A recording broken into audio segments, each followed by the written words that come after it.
నేను వైజాగ్లోని శిలాతోరణం బీచ్లో ఉన్నాను. ప్రస్తుతం తుఫాన్ హెచ్చరికలు ఉన్నాయి.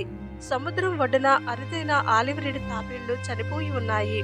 వీటిని చూస్తుంటే మనసుకు చాలా బాధగా ఉంది.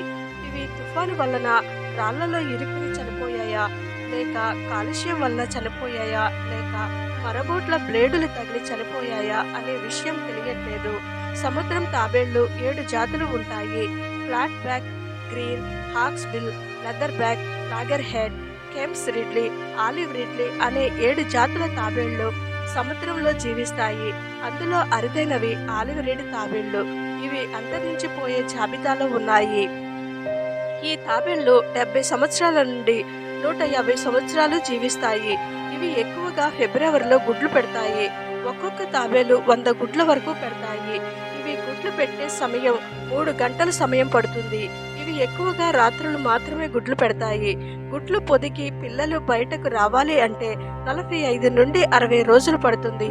ఇలా అంతరించిపోతున్న జాబితాలో ఉన్న ఆలివ్ రీడ్లు చనిపోతుంటే చాలా బాధగా ఉంది. Please save the totals.